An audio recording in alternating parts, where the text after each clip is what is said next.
पावन सानिध्य में बैठ करके श्री गुरु महाराज जी के पावन स्वरूप, दिव्य स्वरूप जिसका अवलोकन कर रहे हैं और दिव्यता को प्राप्त कर रहे हैं।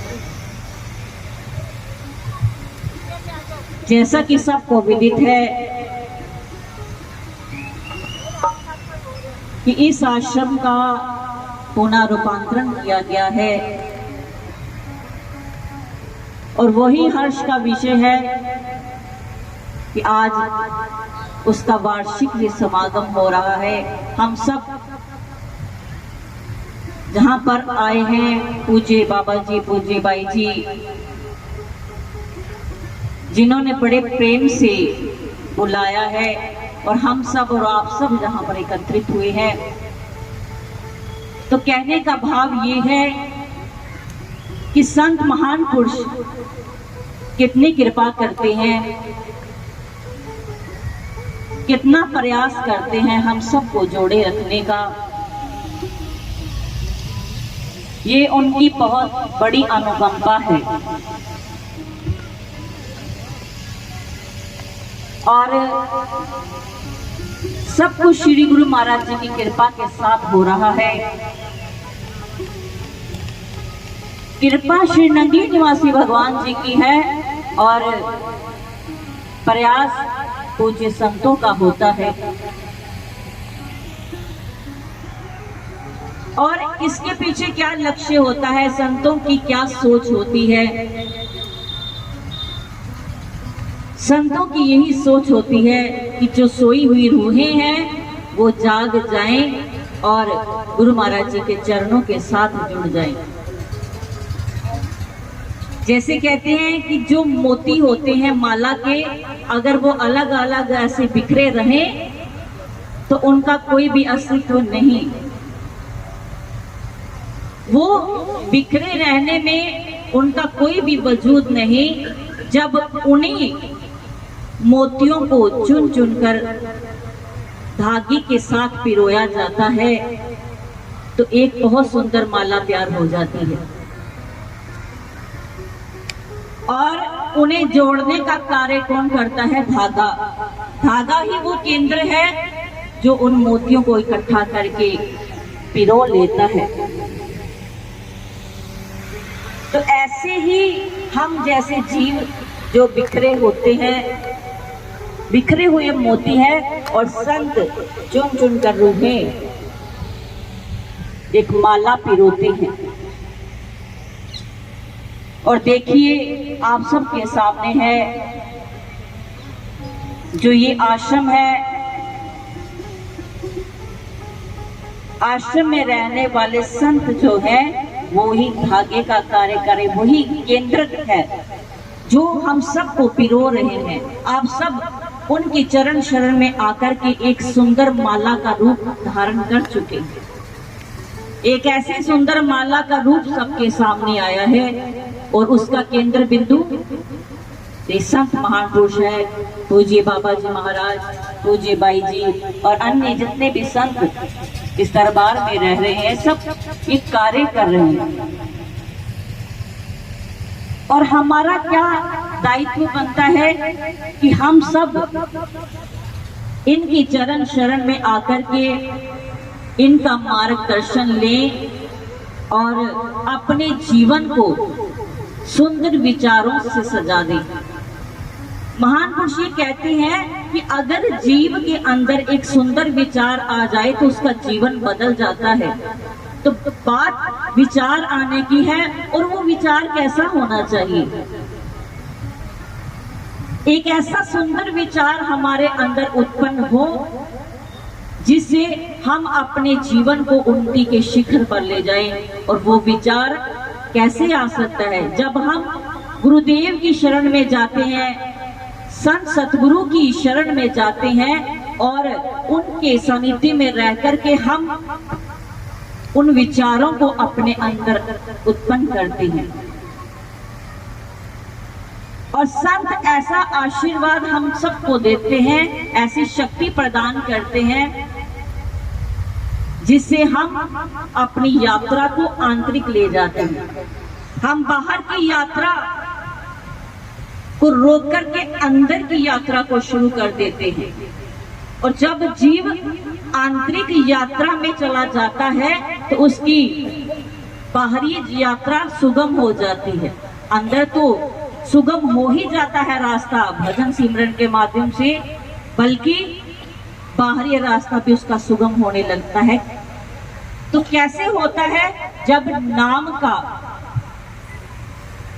नाम की चेतना हमारे अंदर जग जाती है संत महापुरुषों की कृपा से, तो ये यात्रा तब सफल होती है। परंतु जो जीव सुपात्र बन के नहीं आता, अपनी यात्रा को आरंभ करने से पहले ही ढेरी ढा देता है, तो वो जीवन में कुछ प्राप्त नहीं कर सकता। क्योंकि संत महान पुरुष हमें अंदर जाने का आशीर्वाद देते हैं कि भाई आप सत्संग में आते हो, गुरु दरबार की सेवा करते हो, तो गुरु महाराज जी के भजन सिमरन को करें। लेकिन हम कोई ना कोई बहाना लगाते हैं, आज ऐसा आज ऐसा, तो अपनी यात्रा को आरंभ नहीं कर पाते।